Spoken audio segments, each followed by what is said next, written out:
Amor, odio y propaganda, la Guerra Fría. Una serie de 4 episodios con George Stroumboulopoulos. La lucha global por dominar la mente del mundo. Imagine que tiene el arma más poderosa jamás inventada y su peor enemigo también la tiene. Si cualquiera de ustedes la usa, podría significar el fin del mundo, literalmente. ¿Qué va a hacer?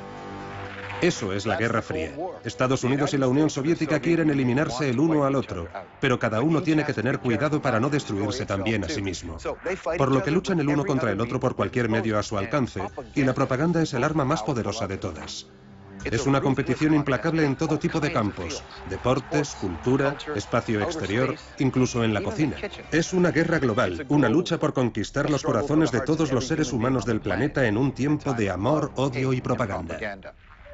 Amor, odio y propaganda, la Guerra Fría. Episodio 1, a la sombra del miedo.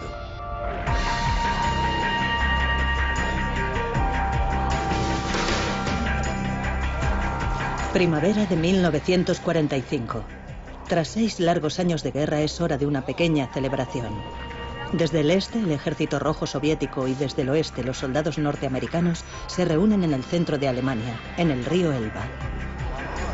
Los dos aliados se regocijan por su victoria sobre Hitler.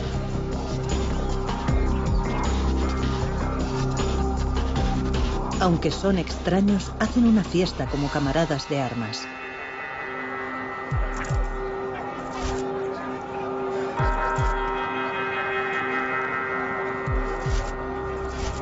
Pero no dura mucho. Ellos aún no lo saben, pero pronto el amor será reemplazado por el odio. Lo que unió a Estados Unidos y a la Unión Soviética durante la Segunda Guerra Mundial era el deseo común de derrotar al fascismo. Una vez conseguido este objetivo, las diferencias fundamentales que separaban a las dos superpotencias comenzaron a aparecer. La victoria aliada es indiscutible. Hitler se ha suicidado.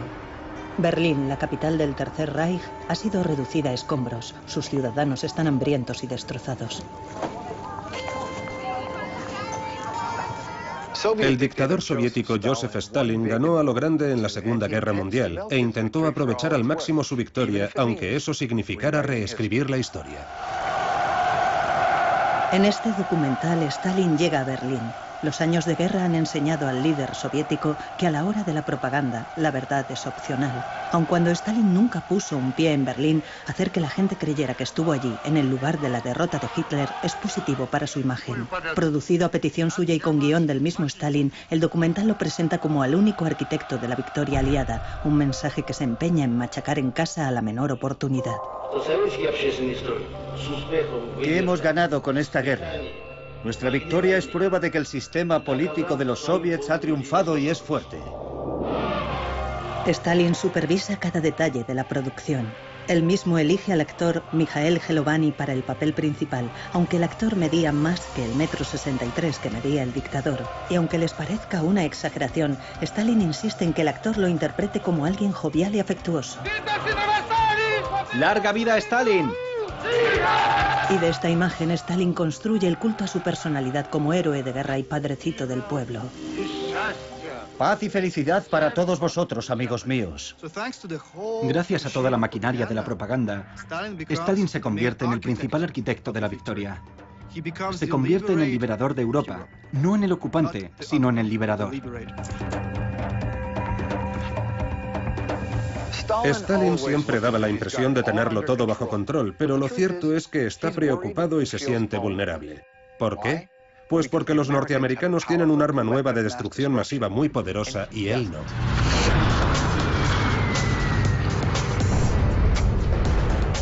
La bomba atómica es el as en la manga de Harry Truman. El nuevo presidente norteamericano tal vez parezca apocado. Quizá le falten las baladronadas y la talla política de Stalin, pero ha demostrado una cosa: es duro. Tiró la bomba en Japón no una, sino 2 veces. Una decisión que finalmente acabó con la Segunda Guerra Mundial.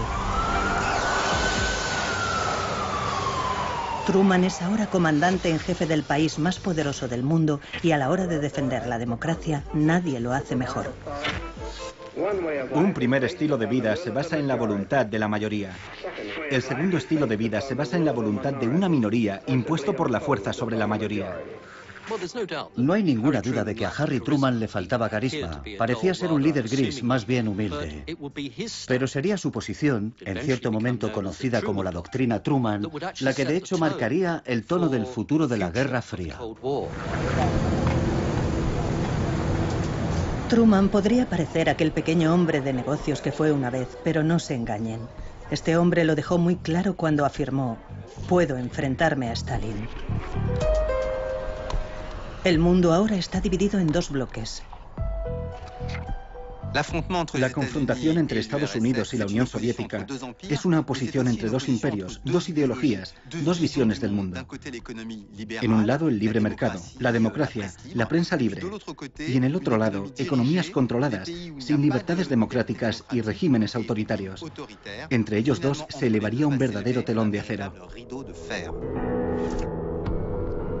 La gran alianza que derrotó a los nazis está rota. Los soviéticos y los norteamericanos son ahora amargos enemigos. Y de ahora en adelante los dos rivales competirán por la dominación de todo el planeta. Uno de los primeros enfrentamientos de esta nueva Guerra Fría se desarrolla en la soleada Italia.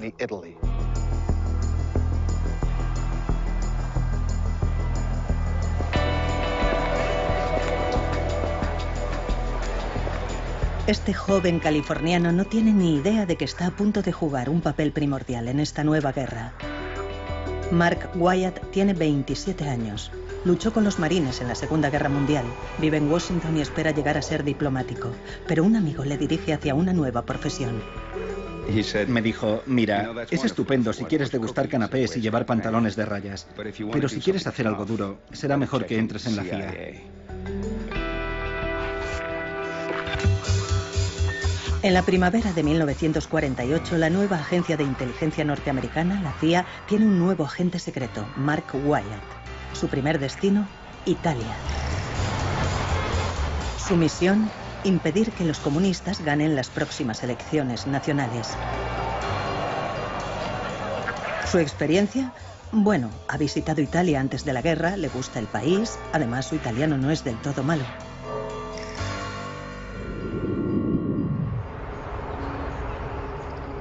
Como la mayoría de los países de Europa Occidental, Italia está en ruinas. Todo tiene que reconstruirse.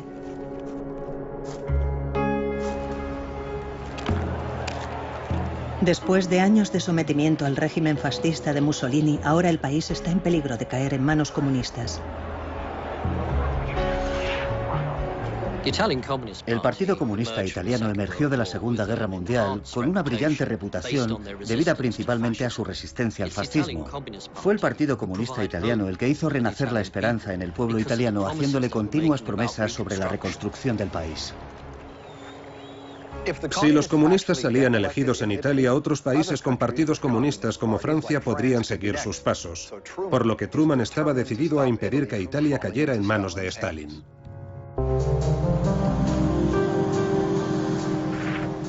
Tuvimos que crear un plan de acción encubierto para frustrar el avance soviético. Estaban ganando, se lo aseguro. En aquel momento, en el cuartel general de la CIA, estábamos muertos de miedo. Pero Norteamérica tiene un arma secreta de seducción masiva: el dinero, y en enormes cantidades. Wyatt empieza repartiendo maletines llenos de dinero a los políticos cristianodemócratas y básicamente a cualquiera que se presentara contra los comunistas. Es imperativo que toda la operación se mantenga en absoluto secreto. Aprendimos muchas cosas de aquella dificultad a la que nos enfrentábamos. Tuvimos que utilizar un operativo de la CIA para que, usando las herramientas de su oficio, transfiriese grandes sumas de dinero a un receptor. Y no solo eso, había que entrenar a ese receptor y sacar provecho de la vulnerable situación del país. Con el dinero de la CIA, los partidos anticomunistas imprimieron más de 40 millones de carteles. A lo largo de toda Italia, las paredes se convirtieron en campos de batalla.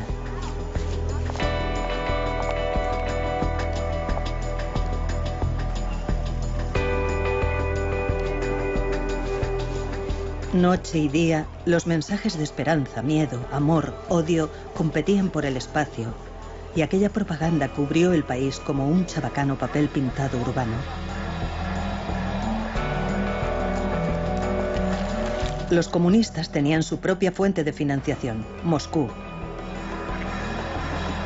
Todo esto estaba relacionado con el poder de los soviets y el de Norteamérica. Es la guerra por el poder. Incluso el Papa se involucró. Pío XII amenazó a los potenciales votantes comunistas con el arma más poderosa de la Iglesia Católica, la excomunión.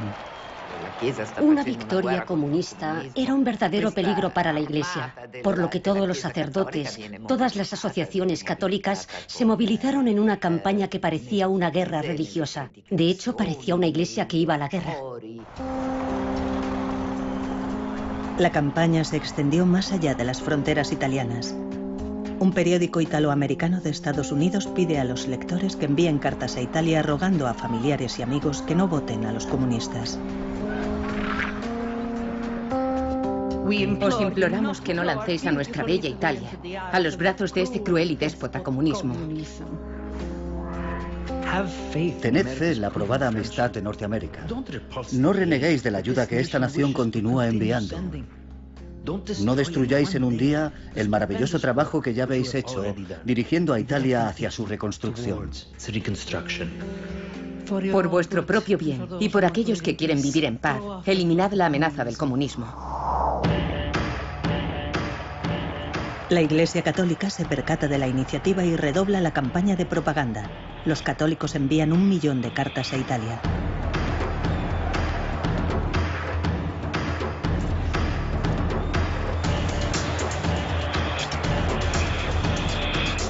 Los carteles y las cartas son estupendos para aquellos que saben leer, pero por entonces ese no es el caso de una gran cantidad de la población italiana. El mejor modo de llegar a ellos, las películas. El uso de cines itinerantes yendo de un pueblo a otro fue muy importante. Fue la mejor manera de llegar a la población italiana, que estaba menos educada, y a los analfabetos. Y el uso de las imágenes en movimiento fue el mejor medio de extender la propaganda. Las películas son seleccionadas cuidadosamente por su propaganda anticomunista. El clásico de Hollywood, Ninotchka, resalta la diferencia entre los estilos de vida norteamericano y comunista. Si me quedo aquí una semana, le costará al pueblo ruso 7 vacas. Greta Garbo es la representación dura como una piedra de los soviets en París. Poco a poco sucumbe a los encantos de un hombre que encarna todo lo que ella odia. ¿Recuerdas los chistes que me contaste hace unos días? Me desperté en mitad de la noche y me reí. ¿Sabes? Eso está mal. No son graciosos. Son tontos, son estupideces. No es muy sutil ni muy bueno, pero funciona. La noche del 18 de abril de 1948, contra todo pronóstico, el Partido Cristiano-Demócrata derrota a los comunistas. La democracia podía haber triunfado, pero el modo en que triunfó, eso era cuestionable. El factor tiempo era vital. Nos hubiera gustado hacer esto de un modo más sofisticado. Pasar bolsas de dinero negro para manipular las elecciones políticas no es en realidad un acto demasiado atractivo. La inexperta CIA había superado su primera prueba. Sus tácticas de operaciones secretas se convirtieron en su marca en la guerra contra el comunismo.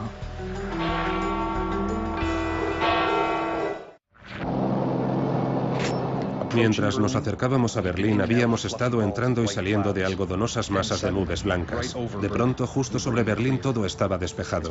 Al mirar hacia abajo nos quedamos sin respiración. Nada de lo que había leído, oído o visto me preparó para esa visión de desolación y devastación que vi abajo. El contorno sombrío y roto de los edificios, una vez majestuosos, se extendía de un extremo de la ciudad al otro. Era una masa moteada de destrucción total. ¿Dónde podrían vivir los 2 millones de personas? Verano de 1948, Berlín, una vez la capital estrella del Tercer Reich de Hitler, es una ciudad asediada. Su población se muere de hambre.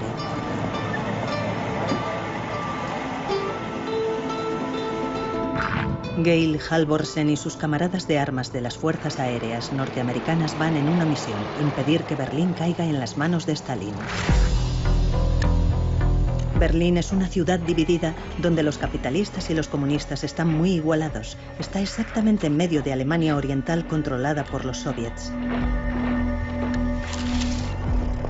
Para Stalin, la presencia de sus antiguos aliados es insoportable, pero tiene un plan para hacer que hagan sus maletas y se vayan de la ciudad. Durante la noche del 23 de junio, los rusos apagan las luces. También bloquean todas las carreteras y líneas ferroviarias a la ciudad.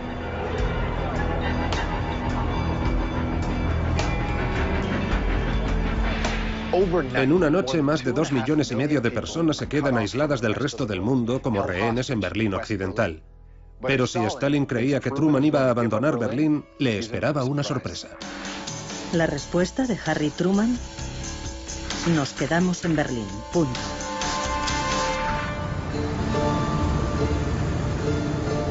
Los norteamericanos conciben un astuto plan: el puente aéreo de Berlín. Cada 60 segundos un avión aterriza en Berlín, las 24 horas del día, llueva o haga sol. Es la mayor operación aérea de asistencia jamás llevada a cabo. El control del tráfico aéreo se coreografía con una precisión de ballet.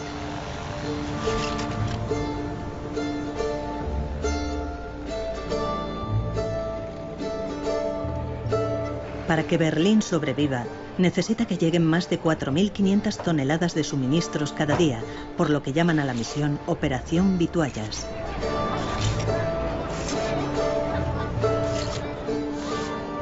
Al intentar bloquear Berlín, Stalin está probando la determinación de los aliados occidentales. Y en este sentido, Berlín se convierte en una especie de microcosmos de la Guerra Fría en general. Sin embargo, Stalin estaba corriendo un enorme riesgo, porque si el puente aéreo de Berlín triunfaba, aquello significaría un enorme golpe de propaganda para Occidente. El piloto Georg Halvorsen vuela día y noche yendo y viniendo de Berlín.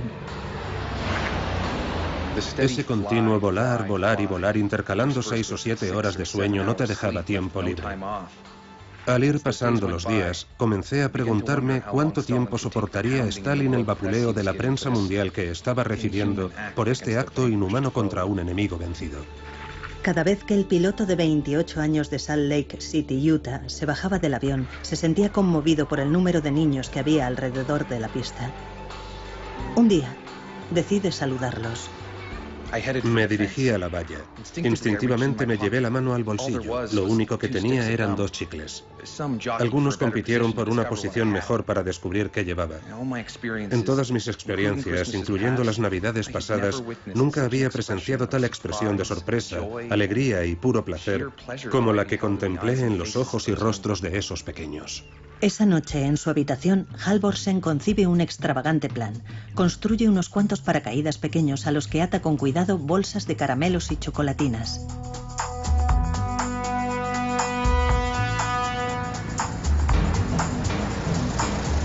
En su siguiente vuelo, Halvorsen deja caer su dulce carga sobre las afueras de Berlín. Es un éxito instantáneo. Para los niños se convierte en el bombardero de dulces.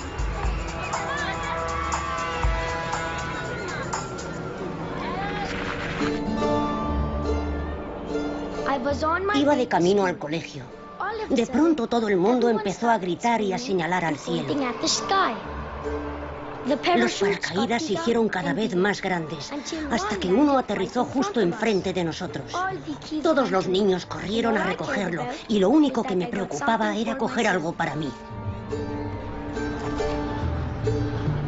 Al principio, Halvorsen estaba actuando por su cuenta con la ayuda de un puñado de amigos pilotos. Era su manera de llevar un poco de felicidad a los niños de Berlín. Pero cuando uno de los paracaídas de caramelos aterrizó a los pies de un periodista alemán, la noticia dio la vuelta al mundo. A Georg Halvorsen le ordenaron volver a Nueva York. Al principio cree que va a recibir una reprimenda por lanzar dulces, pero le esperaba una sorpresa. En cuanto aterriza, es asaltado por los medios, incluidas las cadenas de televisión. El bombardero de dulces es famoso al instante. De la noche a la mañana, Georg Halvorsen se convierte en la imagen del éxito del puente aéreo de Berlín. La máquina de propaganda norteamericana se pone en marcha y marca los primeros pasos en la nueva Guerra Fría. El mensaje de los norteamericanos es claro. No solo podemos mantener viva a la gente de Berlín, incluso podemos llevarles dulces. En otras palabras, el bloqueo soviético va a fracasar. El bloqueo de Berlín por parte de Stalin duró 11 meses antes de que por fin se rindiera. Truman había evaluado a su enemigo y desafió el farol de Stalin.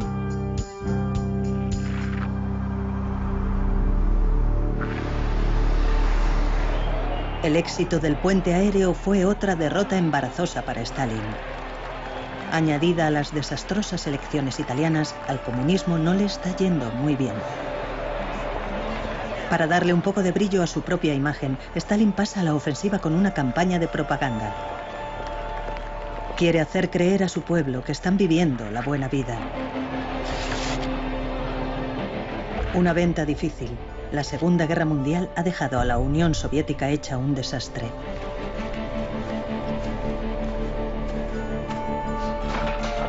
Stalin tiene que reconstruirla, pero tiene otras prioridades. Su mayor temor es un ataque de los norteamericanos, por lo que emplea una enorme cantidad de dinero en rearmarse, y más específicamente en construir su propia bomba nuclear. Es su pueblo el que paga el precio. Éramos pobres, siempre hambrientos y con muy poca ropa. Cuando estaba en cuarto curso, recibí un cupón para un vestido, pero no había vestidos en la tienda, así que mi madre compró una funda de almohada con el cupón y me hizo un vestido de verano. Angelina Busueva, de 10 años de edad, vive en Perm, a 1.400 kilómetros al este de Moscú. Comparte un apartamento de 11 metros cuadrados con su madre, su hermana, su hermano y su abuela, además de su tía, su tío y 2 primos.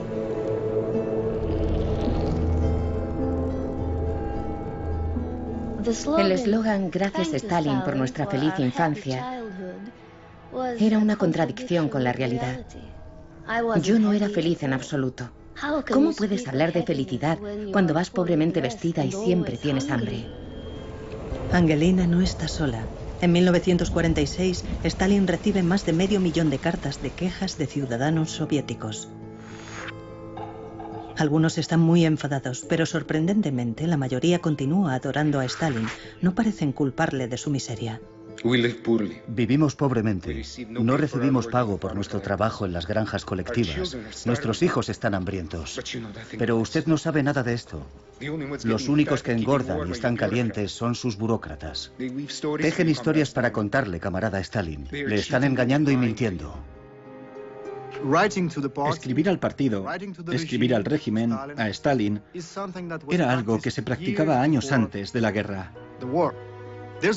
Había una tradición en Rusia de considerar al zar como una especie de dios que podía ayudar a la gente sencilla a resolver sus problemas. Y lo mismo pasó con Stalin. La gente escribía a Stalin para quejarse antes de la guerra. Le escribían para quejarse después de la guerra. Y después de la guerra, la gente tenía grandes expectativas, porque hicieron enormes sacrificios por la victoria, enormes sacrificios, por lo que creían merecer recompensa. Y cuando vieron que la recompensa no llegaba, querían que Stalin supiera lo que estaba pasando. Mientras el pueblo soviético clamaba por pan, Stalin les dio películas, e incluso tuvieron que pagar por verlas. Decenas de películas se exhiben en cines o al aire libre por todo el país. Irónicamente, como la industria del cine ruso fue completamente destruida durante la guerra, proyectan películas norteamericanas como Lo que el viento se llevó. Это будет кольцо с самым большим бриллиантом. Tener suficientes recursos para reconstruir el país y para producir películas que sean antinorteamericanas es demasiado paradójico. Tuvieron que echar mano de películas producidas por el enemigo, películas llamadas Trofeo, que capturó el Ejército Rojo cuando ocupó la Europa Oriental, especialmente en Alemania. Así que exhibían películas norteamericanas como Tarzán o la serie de Tarzán, proyectadas en los cines soviéticos después de la guerra. Y por supuesto, a la gente le encantaba ver esas películas. Las veían muchas veces. Y el dinero fluía hacia el presupuesto oficial soviético. Parte de ese dinero fue empleado en reconstruir la industria del cine soviético, que puede ponerse en marcha para producir cine de propaganda soviética. Pero mucho de ese dinero fue directamente a la investigación nuclear soviética. El 29 de agosto de 1949, desde un avión sobre el desierto de Kazajistán, la Unión Soviética detonó su primera bomba nuclear. Fue llamada Primer Rayo. Stalin ahora tenía su propia bomba. La balanza nuclear está equilibrada, por ahora. El mundo de pronto es un lugar mucho más peligroso.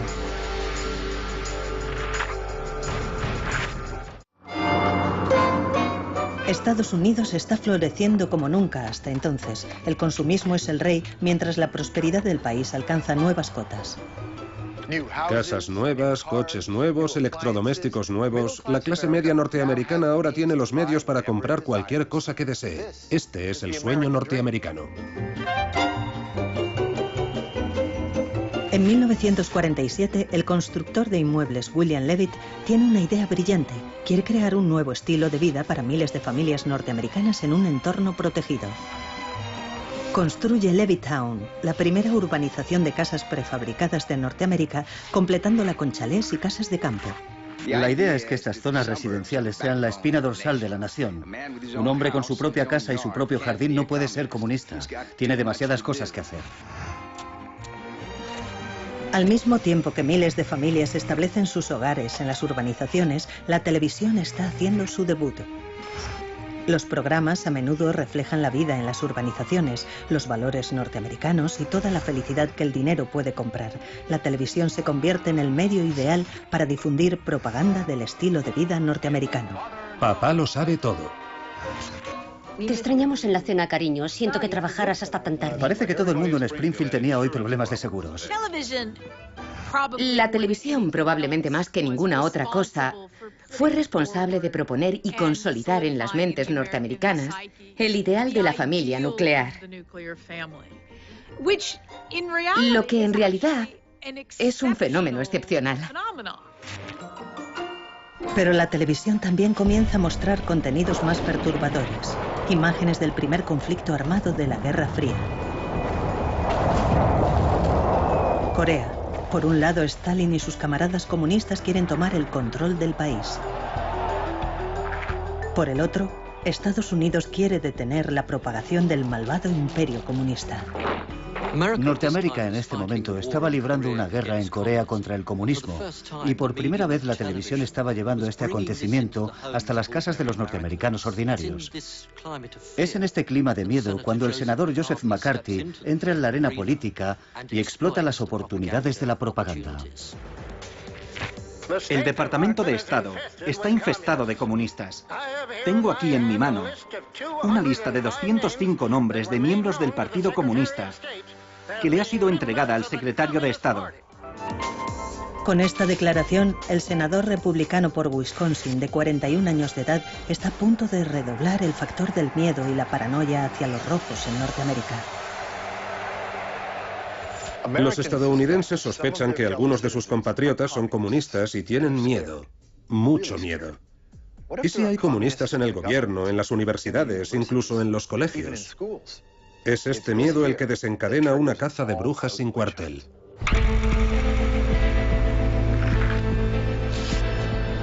La caza de brujas comunistas está en marcha y habrá muchas bajas. Durante el reinado del terror de McCarthy, todo el mundo es vulnerable, incluso los profesores universitarios. Un comunista en la facultad de una universidad es un comunista de más.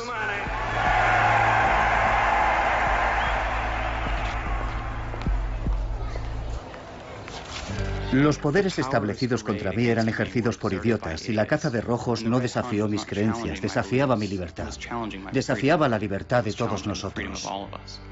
Chandler Davis, de 25 años de edad, era profesor de matemáticas en la Universidad de Michigan. Como muchos académicos e intelectuales norteamericanos, provenía de una familia abierta a los ideales comunistas. Incluso fue miembro del partido durante unos cuantos años. Pero esos tiempos quedan atrás cuando le convocan ante el Comité de Actividades Antinorteamericanas. Le preguntan si es o alguna vez ha sido miembro del Partido Comunista. Le piden que revele los nombres de colegas que pudieran ser comunistas. Chandler ejerce su derecho constitucional y se niega a responder. Le encuentran culpable de desacato y le sentencian a 6 meses de prisión. Él apela, pero el daño ya está hecho. Dejé de ir a mi despacho. No veía tanto a mis amigos. Y como la gente pensaba que el caso estaba perdido y no tenía esperanza, me apartaron de mi trabajo y de mis amigos. Me sentí abandonado. Me sentí completamente solo. Él no es el único que pagó ese precio. Su mujer, Natalie, estaba estudiando historia francesa y preparando un viaje a Francia hasta que le retiraron el pasaporte. Estaba totalmente abatida. Estaba destrozada. Además, estaba embarazada en aquel momento. Mi reacción inmediata fue de conmoción. Había imaginado un proyecto verdaderamente emocionante en Francia y no podía hacerlo. Estaba furiosa. Sentí que era injusto. Chandler Davis entra en la lista negra y le echan del trabajo. No eran los gulags de Stalin o un campo de concentración nazi. Pero cuando entró en la lista negra y no pudo encontrar trabajo, me dije, Dios mío, ¿cuándo acabará todo esto? Chandler Davis terminó en la cárcel no porque fuera o hubiera sido alguna vez comunista. No, porque sencillamente se negó a responder a las preguntas de un comité de políticos ambiciosos e interesados. Para cuando el senador McCarthy se enfrenta a las Fuerzas Armadas estadounidenses, está claro que ha ido demasiado lejos. Su comportamiento es cruel, insolente, y gracias a la televisión está siendo retransmitido a todos los cuartos de estar de Norteamérica. La gente ha visto suficiente. Es irónico que el medio que le catapultó sea el que le destroce. Hasta este momento, senador, creo que nunca había calibrado su crueldad o su osadía. Después de 10 años, la histeria provocada por el macartismo se quedó sin fuerza, pero dejó una mancha permanente en la democracia norteamericana.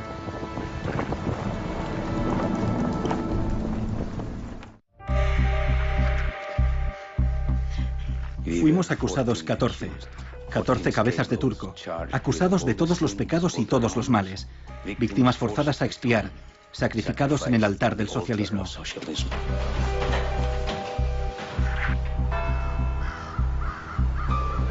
Enero de 1951, Praga.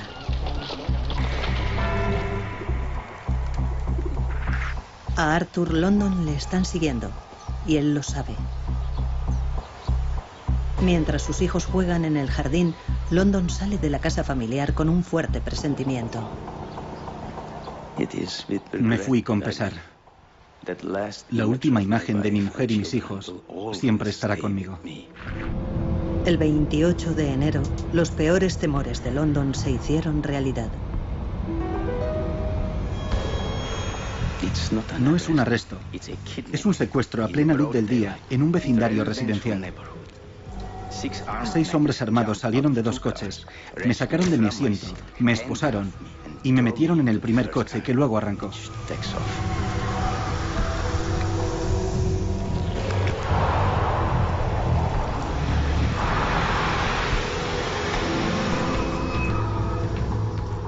Stalin es clínicamente un paranoico, por lo que no debería ser una sorpresa que él también viera espías y traidores por todas partes. Por lo que al mismo tiempo que el macartismo está arrasando Norteamérica, Stalin empieza su propia limpieza ideológica, pero sus métodos son decididamente más brutales. Estos juicios no son nada nuevo para Stalin, forman parte de sus trucos de oficio. Empleó tácticas similares en los años 30 para eliminar a sus oponentes políticos. Stalin quiere traer a todas sus ovejas de vuelta al rebaño. Siente que algunos de los países del bloque comunista se están alejando de la línea del partido de Moscú. Está receloso en particular con Checoslovaquia, que antes era una democracia. Sospecha que ciertos políticos checos como Arthur London, de 36 años, viceministro de Asuntos Exteriores del gobierno, tienen tendencias liberales.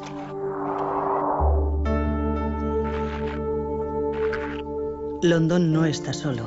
Es uno de los 14 oficiales checos de alto rango que son arrestados y acusados de traición. Lo más extraño es que él y su mujer, Liz Rickle, han sido comunistas acérrimos desde el primer día.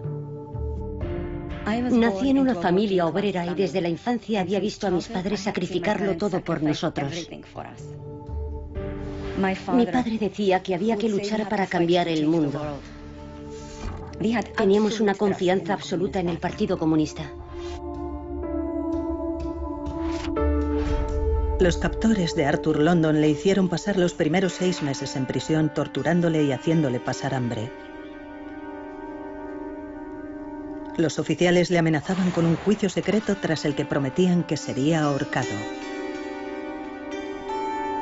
Le acusaban de todo, pero principalmente le acusaban de ser el jefe de un grupo de espías norteamericanos en Checoslovaquia. Al final, bajo presión, se desmoronó y firmó una confesión falsa. Pido que los acusados sean sentenciados a muerte, que vuestro juicio los golpee sin piedad. El 20 de noviembre de 1952, en el Tribunal Supremo de Pankrak, el fiscal lee la acusación frente a los 14 acusados. Sentí como si estuviera en un escenario, cada uno de nosotros preparados para interpretar su papel en esta ficción perfectamente orquestada. Uno tras otro todos repetimos lo mismo.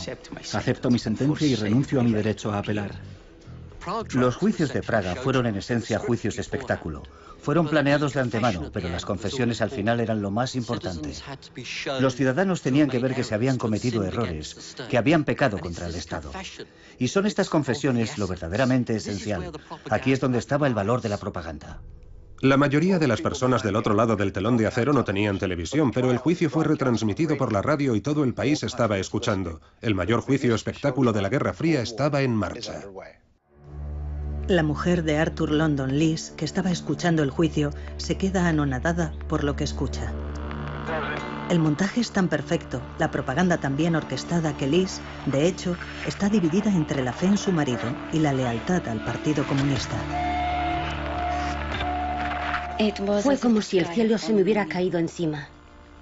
Mi primera reacción fue que si había confesado, entonces era verdad, y eso me puso furiosa contra mi marido. En ese momento escribí una carta diciendo que, como esposa, la situación era terrible. Él era el hombre al que amaba, el padre de mis hijos, pero como comunista no tenía más opción que alegrarme de que una banda de traidores hubieran sido arrestados y que todos merecían su destino, mi marido incluido.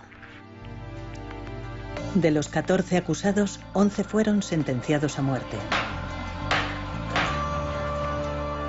Arthur London y otros 2 recibieron sentencias de prisión perpetua.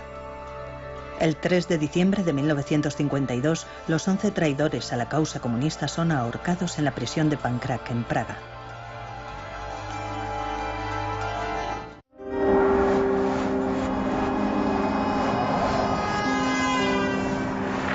El 5 de marzo de 1953, Moscú. Joseph Stalin, el hombre que ha dirigido a la Unión Soviética con puño de hierro durante 25 años, ha muerto. Stalin podía haber muerto, pero los oficiales soviéticos querían seguir manteniendo la imagen de que era un amoroso padre para su pueblo. Pero ahora que ya no podía hacerles más daño, algunos de sus ciudadanos comienzan a ver a Stalin como el hombre que realmente era. Su muerte se anuncia por la radio. Incluso aquellos que sufrieron bajo su tiranía, como la familia de Angelina Busueva, lo ven como una tragedia. Estaban todos llorando. Mi madre, mi hermana, mi abuela. Yo no lloraba. Mi abuela dijo que ojalá hubiera muerto ella en su lugar. Pero había sufrido mucho por su culpa. Su hija había sido arrestada, sus nietos metidos en un orfanato, su yerno ejecutado y su marido perseguido a causa de su religión. Para los comunistas de todo el mundo, incluidos los italianos, la muerte de Stalin fue vista como una tragedia. Pero vista desde el mundo libre, para los Estados Unidos, la muerte de Stalin era el renacer de la esperanza, quizá la esperanza de que la tiranía acabara.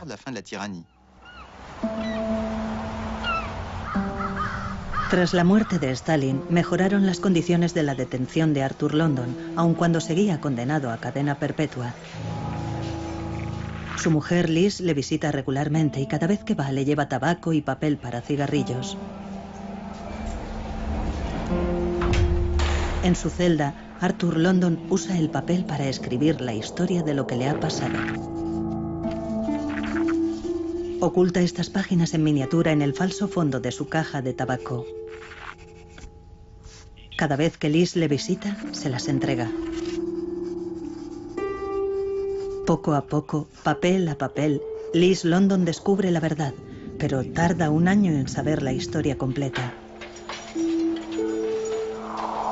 Presiona a las autoridades para que liberen y rehabiliten a su marido.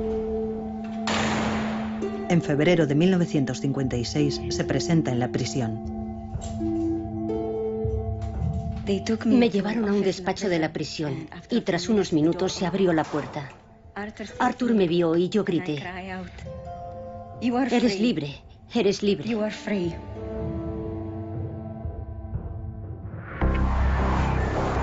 Pocos meses antes de la muerte de Stalin, Harry Truman había salido de la escena política. Podía haberse presentado otra vez a las elecciones presidenciales de 1952, pero con 68 años de edad eligió retirarse. El hombre que hizo agachar la mirada a Stalin dejaría su marca en la historia del mundo. Supongo que la historia recordará mi mandato presidencial como los años en que la Guerra Fría comenzó a ensombrecer nuestras vidas. Harry Truman pasó a la historia como el único hombre que ha usado una bomba nuclear como arma. Pero también entendió que la bomba podría significar el fin de la humanidad. Lo que vemos en el periodo temprano de la Guerra Fría es que la propaganda está dominada por el miedo a la aniquilación nuclear. Pero lo que también se demuestra es que la propaganda es una especie de sustituto del campo de batalla tradicional asociado con las guerras anteriores. La propaganda se ha convertido en una herramienta ideológica y llegará a ser algo más importante incluso en el siguiente periodo.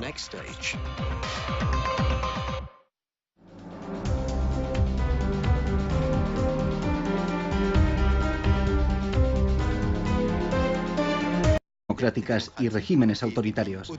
Entre ellos dos se elevaría un verdadero telón de acero. La gran alianza que derrotó a los nazis está rota. Los soviéticos y los norteamericanos son ahora amargos enemigos. Y de ahora en adelante los dos rivales competirán por la dominación de todo el planeta.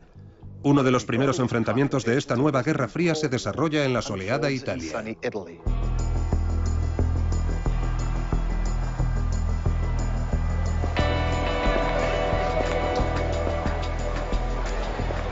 Este joven californiano no tiene ni idea de que está a punto de jugar un papel primordial en esta nueva guerra. Mark Wyatt tiene 27 años. Luchó con los marines en la Segunda Guerra Mundial. Vive en Washington y espera llegar a ser diplomático. Pero un amigo le dirige hacia una nueva profesión. Me dijo: mira, es estupendo si quieres degustar canapés y llevar pantalones de rayas. Pero si quieres hacer algo duro, será mejor que entres en la CIA.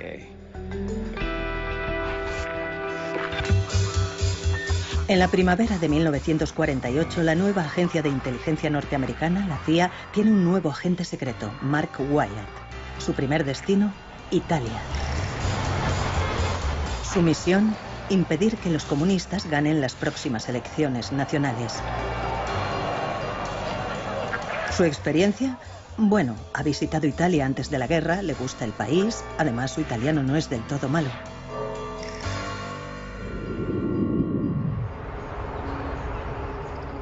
Como la mayoría de los países de Europa Occidental, Italia está en ruinas. Todo tiene que reconstruirse.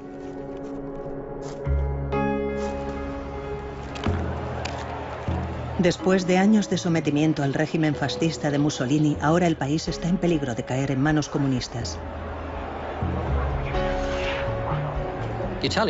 El Partido Comunista Italiano emergió de la Segunda Guerra Mundial con una brillante reputación debida principalmente a su resistencia al fascismo.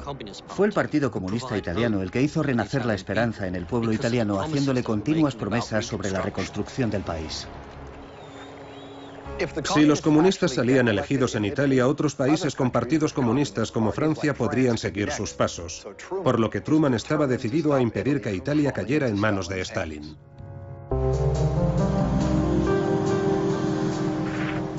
Tuvimos que crear un plan de acción encubierto para frustrar el avance soviético. Estaban ganando, se lo aseguro. En aquel momento, en el cuartel general de la CIA, estábamos muertos de miedo. Pero Norteamérica tiene un arma secreta de seducción masiva: el dinero, y en enormes cantidades. Wyatt empieza repartiendo maletines llenos de dinero a los políticos cristianodemócratas y básicamente a cualquiera que se presentara contra los comunistas. Es imperativo que toda la operación se mantenga en absoluto. De los países de Europa Occidental, Italia está en ruinas. Todo tiene que reconstruirse.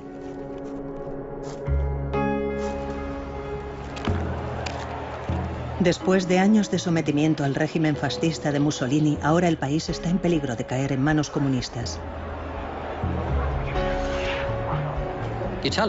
El Partido Comunista Italiano emergió de la Segunda Guerra Mundial con una brillante reputación debida principalmente a su resistencia al fascismo. Fue el Partido Comunista Italiano el que hizo renacer la esperanza en el pueblo italiano, haciéndole continuas promesas sobre la reconstrucción del país. Si los comunistas salían elegidos en Italia, otros países con partidos comunistas como Francia podrían seguir sus pasos, por lo que Truman estaba decidido a impedir que Italia cayera en manos de Stalin.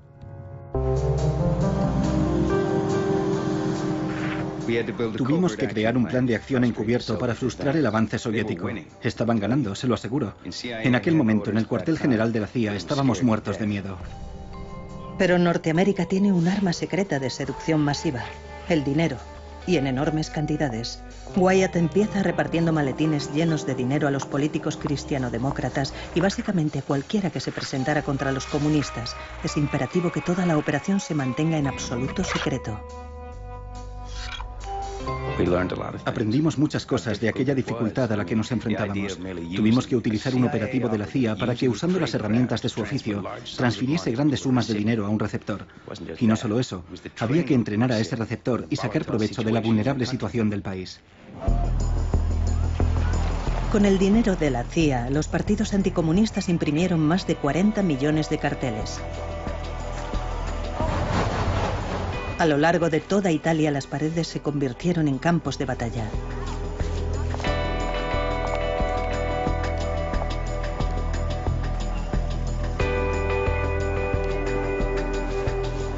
Noche y día, los mensajes de esperanza, miedo, amor, odio competían por el espacio, y aquella propaganda cubrió el país como un chabacano papel pintado urbano. Los comunistas tenían su propia fuente de financiación: Moscú. Todo esto estaba relacionado con el poder de los soviets y el de Norteamérica. Es la guerra por el poder. Incluso el Papa se involucró. Pío XII amenazó a los potenciales votantes comunistas con el arma más poderosa de la Iglesia Católica: la excomunión. Una victoria comunista era un verdadero peligro para la Iglesia, por lo que todos los sacerdotes, todas las asociaciones católicas se movilizaron en una campaña que parecía una guerra religiosa. De hecho, parecía una iglesia que iba a la guerra. Juicios espectáculo. Fueron planeados de antemano, pero las confesiones al final eran lo más importante. Los ciudadanos tenían que ver que se habían cometido errores, que habían pecado contra el Estado. Y son estas confesiones lo verdaderamente esencial. Aquí es donde estaba el valor de la propaganda. La mayoría de las personas del otro lado del telón de acero no tenían televisión, pero el juicio fue retransmitido por la radio y todo el país estaba escuchando. El mayor juicio espectáculo de la Guerra Fría estaba en marcha. La mujer de Arthur London, Liz, que estaba escuchando el juicio, se queda anonadada por lo que escucha. El montaje es tan perfecto, la propaganda tan bien orquestada, que Liz, de hecho, está dividida entre la fe en su marido y la lealtad al Partido Comunista. Fue como si el cielo se me hubiera caído encima. Mi primera reacción fue que si había confesado, entonces era verdad, y eso me puso furiosa contra mi marido. En ese momento escribí una carta diciendo que, como esposa, la situación era terrible. Él era el hombre al que amaba, el padre de mis hijos. Pero como comunista no tenía más opción que alegrarme de que una banda de traidores hubieran sido arrestados y que todos merecían su destino, mi marido incluido. De los 14 acusados, 11 fueron sentenciados a muerte. Arthur London y otros 2 recibieron sentencias de prisión perpetua.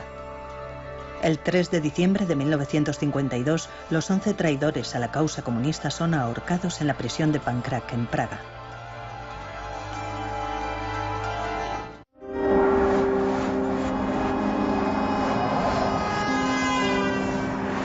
...5 de marzo de 1953, Moscú. Joseph Stalin, el hombre que ha dirigido a la Unión Soviética con puño de hierro durante 25 años, ha muerto.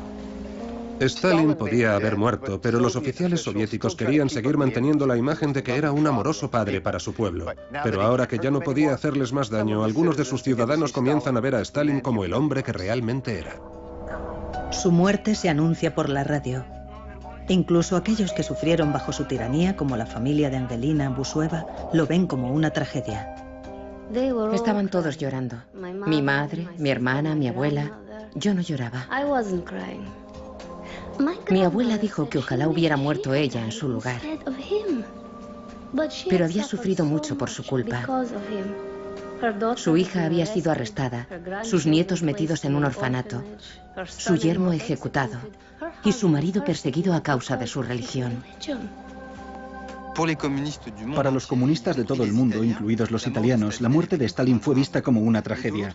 Pero vista desde el mundo libre, para los Estados Unidos, la muerte de Stalin era el renacer de la esperanza, quizá la esperanza de que la tiranía acabara. Había que entrenar a ese receptor y sacar provecho de la vulnerable situación del país. Con el dinero de la CIA, los partidos anticomunistas imprimieron más de 40 millones de carteles. A lo largo de toda Italia, las paredes se convirtieron en campos de batalla.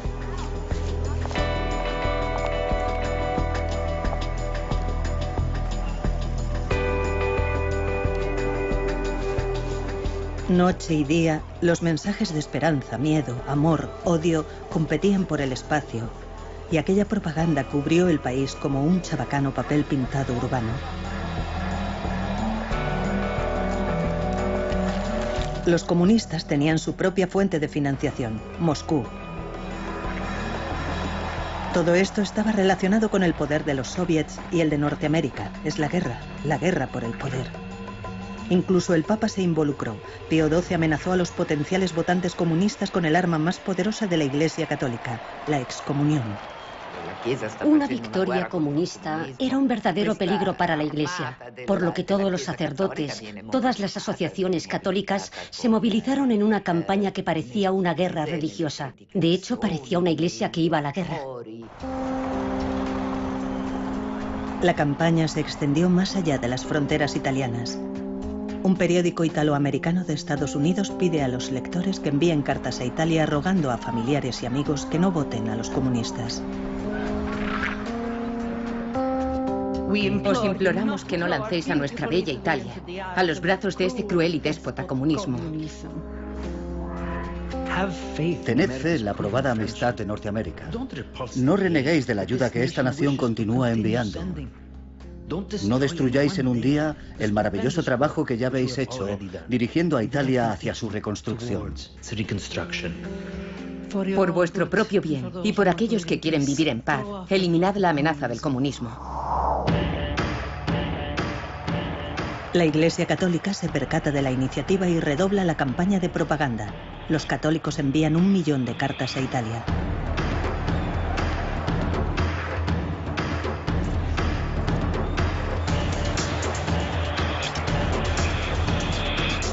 Los carteles y las cartas son estupendos para aquellos que saben leer, pero por entonces ese no es el caso de una gran cantidad de la población italiana. El mejor modo de llegar a ellos, las películas. El uso de cines itinerantes yendo de un pueblo a otro fue muy importante. Fue la mejor manera de llegar a la población italiana, que estaba menos educada, y a los analfabetos. Y el uso de las imágenes... Y de ahora en adelante los dos rivales competirán por la dominación de todo el planeta. Uno de los primeros enfrentamientos de esta nueva Guerra Fría se desarrolla en la soleada Italia.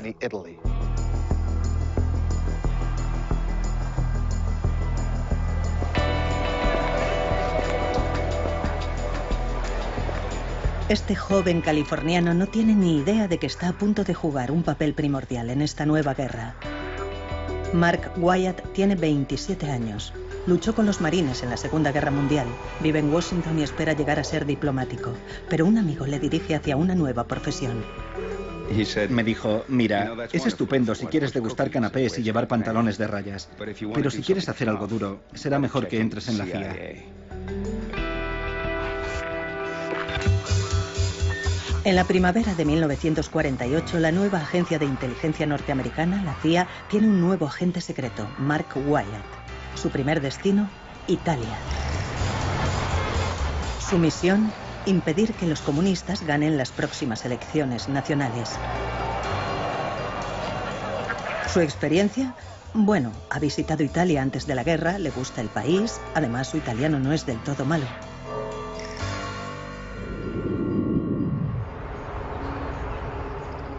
Como la mayoría de los países de Europa Occidental, Italia está en ruinas. Todo tiene que reconstruirse.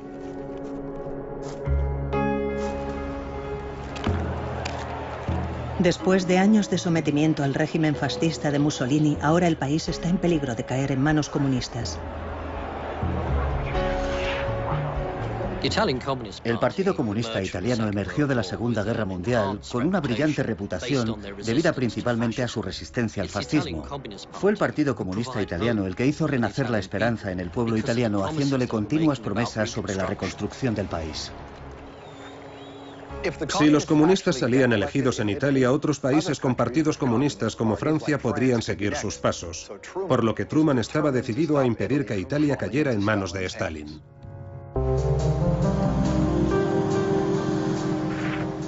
Tuvimos que crear un plan de acción encubierto para frustrar el avance soviético. Estaban ganando, se lo aseguro. En aquel momento, en el cuartel general de la CIA, estábamos muertos de miedo. Pero Norteamérica tiene un arma secreta de seducción masiva, el dinero, y en enormes cantidades. Wyatt empieza repartiendo maletines llenos de dinero a los políticos cristianodemócratas y básicamente a cualquiera que se presentara contra los comunistas. Es imperativo que toda la operación se mantenga en absoluto secreto. Aprendimos muchas cosas de aquella dificultad a la que nos enfrentábamos. Tuvimos que utilizar un operativo de la CIA para que, usando las herramientas de su oficio, transfiriese grandes sumas de dinero a un receptor. Y no solo eso. Pero esos tiempos quedan atrás cuando le convocan ante el Comité de Actividades Antinorteamericanas. Le preguntan si es o alguna vez ha sido miembro del Partido Comunista. Le piden que revele los nombres de colegas que pudieran ser comunistas. Chandler ejerce su derecho constitucional y se niega a responder. Le encuentran culpable de desacato y le sentencian a 6 meses de prisión. Él apela, pero el daño ya está hecho. Dejé de ir a mi despacho. No veía tanto a mis amigos. Y como la gente pensaba que el caso estaba perdido y no tenía esperanza, me apartaron de mi trabajo y de mis amigos. Me sentí abandonado. Me sentí completamente solo. Él no es el único que pagó ese precio. Su mujer, Natalie, estaba estudiando historia francesa y preparando un viaje a Francia hasta que le retiraron el pasaporte. Estaba totalmente abatida. Estaba destrozada. Además, estaba embarazada en aquel momento. Mi reacción inmediata fue de conmoción. Había imaginado un proyecto verdaderamente emocionante en Francia y no podía hacerlo. Estaba furiosa. Sentí que era injusto. Chandler Davis entra en la lista negra y le echan del trabajo. No eran los gulags de Stalin o un campo de concentración nazi. Pero cuando entró en la lista negra y no pudo encontrar trabajo, me dije, Dios mío, ¿cuándo acabará todo esto? Chandler Davis terminó en la cárcel no porque fuera o hubiera sido alguna vez comunista. No, porque sencillamente se negó a responder a las preguntas de un comité de políticos ambiciosos e interesados. Para cuando el senador McCarthy se enfrenta a las Fuerzas Armadas estadounidenses, está claro que ha ido demasiado lejos. Su comportamiento es cruel, insolente, y gracias a la televisión está siendo retransmitido a todos los cuartos de estar de Norteamérica. La gente ha visto suficiente. Es irónico que el medio que le catapultó sea el que le destroce. Hasta este momento, senador, creo que nunca había calibrado su crueldad o su osadía. Después de 10 años, la histeria provocada por el macartismo se quedó sin fuerza, pero dejó una mancha permanente en la democracia norteamericana.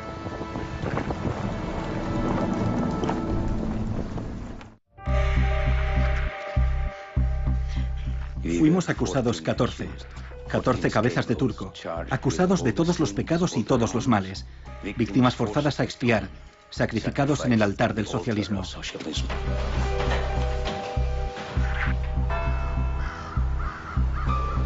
Enero de 1951, Praga.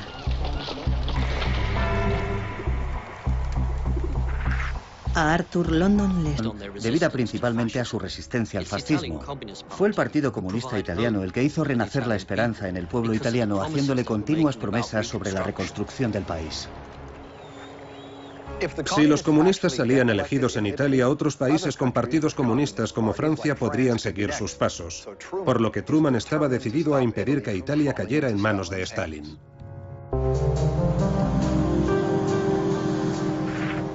Tuvimos que crear un plan de acción encubierto para frustrar el avance soviético. Estaban ganando, se lo aseguro. En aquel momento, en el cuartel general de la CIA, estábamos muertos de miedo.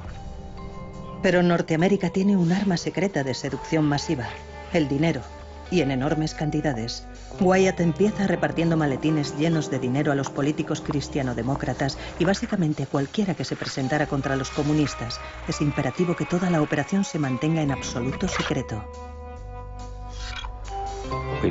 Aprendimos muchas cosas de aquella dificultad a la que nos enfrentábamos. Tuvimos que utilizar un operativo de la CIA para que, usando las herramientas de su oficio, transfiriese grandes sumas de dinero a un receptor. Y no solo eso, había que entrenar a ese receptor y sacar provecho de la vulnerable situación del país. Con el dinero de la CIA, los partidos anticomunistas imprimieron más de 40 millones de carteles. A lo largo de toda Italia, las paredes se convirtieron en campos de batalla.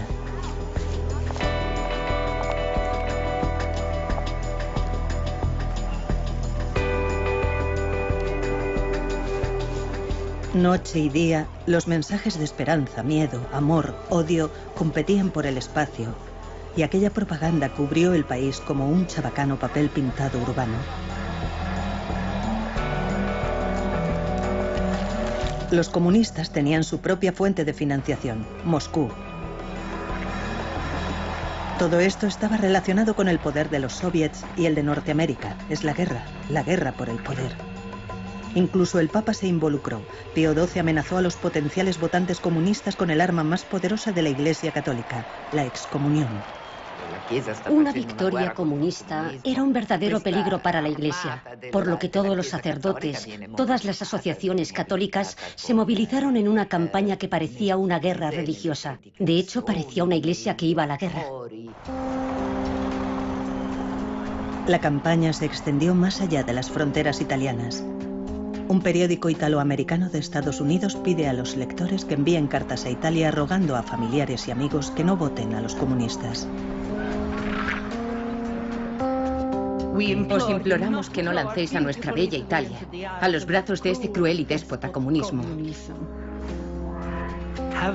Tened fe en la probada amistad de Norteamérica. Это будет кольцо с самым большим бриллиантом. Tener suficientes recursos para reconstruir el país y para producir películas que sean antinorteamericanas es demasiado paradójico.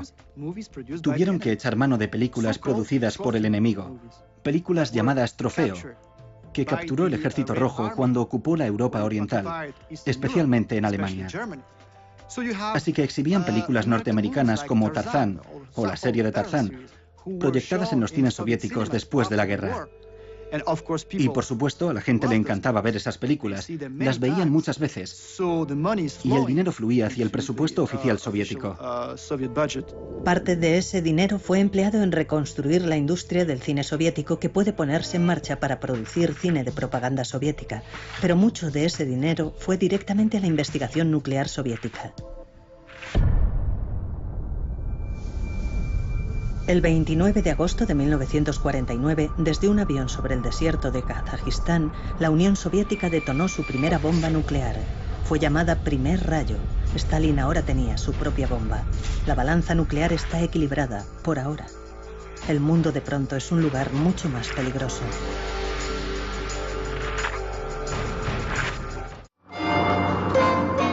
Estados Unidos está floreciendo como nunca hasta entonces. El consumismo es el rey, mientras la prosperidad del país alcanza nuevas cotas.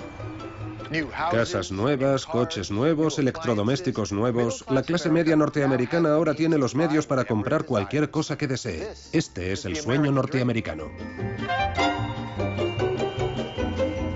En 1947, el constructor de inmuebles William Levitt tiene una idea brillante. Quiere crear un nuevo estilo de vida para miles de familias norteamericanas en un entorno protegido. Construye Levittown, la primera urbanización de casas prefabricadas de Norteamérica, completándola con chalés y casas de campo. La idea es que estas zonas residenciales sean la espina dorsal de la nación. Un hombre con su propia casa y su propio jardín no puede ser comunista. Tiene demasiadas cosas que hacer.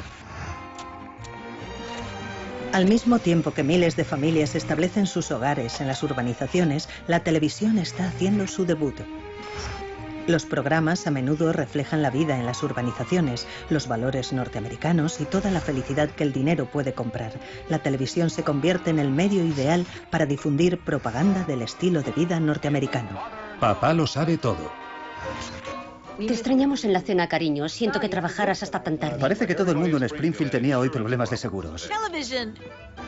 La televisión, probablemente más que ninguna otra cosa, fue responsable de proponer y consolidar en las mentes norteamericanas el ideal de la familia nuclear. Nado con el poder de los soviets y el de Norteamérica, es la guerra por el poder. Incluso el Papa se involucró. Pío XII amenazó a los potenciales votantes comunistas con el arma más poderosa de la Iglesia Católica, la excomunión. Una victoria comunista era un verdadero peligro para la Iglesia, por lo que todos los sacerdotes, todas las asociaciones católicas se movilizaron en una campaña que parecía una guerra religiosa. De hecho, parecía una iglesia que iba a la guerra. La campaña se extendió más allá de las fronteras italianas. Un periódico italoamericano de Estados Unidos pide a los lectores que envíen cartas a Italia rogando a familiares y amigos que no voten a los comunistas. Os imploramos que no lancéis a nuestra bella Italia a los brazos de este cruel y déspota comunismo. Tened fe en la probada amistad de Norteamérica. No reneguéis de la ayuda que esta nación continúa enviando. No destruyáis en un día el maravilloso trabajo que ya habéis hecho dirigiendo a Italia hacia su reconstrucción. Por vuestro propio bien y por aquellos que quieren vivir en paz, eliminad la amenaza del comunismo. La Iglesia Católica se percata de la iniciativa y redobla la campaña de propaganda. Los católicos envían 1 millón de cartas a Italia.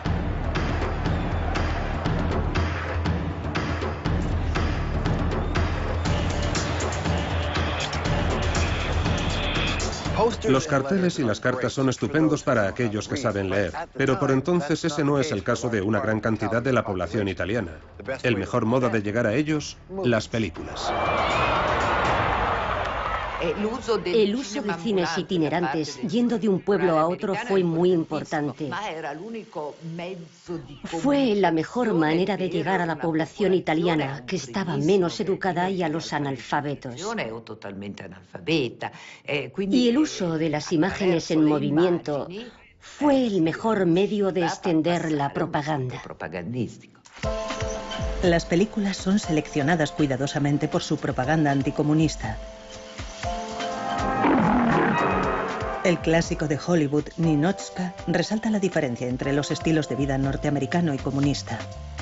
Si me quedo aquí una semana, le costará al pueblo ruso 7 vacas. Greta Garbo es la representación dura como una piedra de los soviets en París. Poco a poco sucumbe a los encantos de un hombre que encarna todo lo que ella odia. ¿Recuerdas los chistes que me contaste hace unos días? Me desperté en mitad de la noche y me reí. ¿Sabes? Eso está mal. No son graciosos. Son tontos, son estupideces. No es muy sutil ni... El Partido Comunista Italiano emergió de la Segunda Guerra Mundial con una brillante reputación debida principalmente a su resistencia al fascismo. Fue el Partido Comunista Italiano el que hizo renacer la esperanza en el pueblo italiano, haciéndole continuas promesas sobre la reconstrucción del país. Si los comunistas salían elegidos en Italia, otros países con partidos comunistas como Francia podrían seguir sus pasos, por lo que Truman estaba decidido a impedir que Italia cayera en manos de Stalin.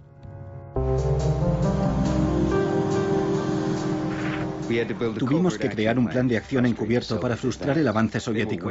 Estaban ganando, se lo aseguro. En aquel momento, en el cuartel general de la CIA, estábamos muertos de miedo.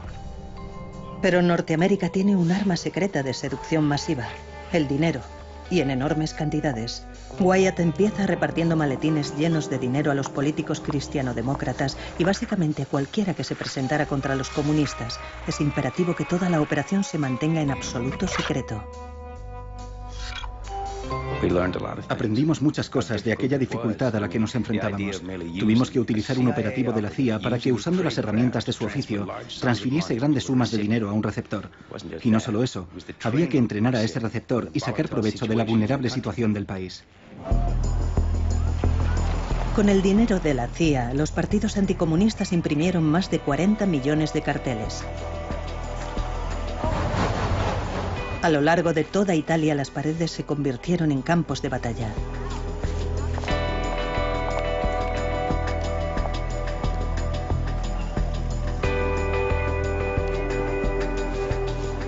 Noche y día, los mensajes de esperanza, miedo, amor, odio competían por el espacio, y aquella propaganda cubrió el país como un chabacano papel pintado urbano.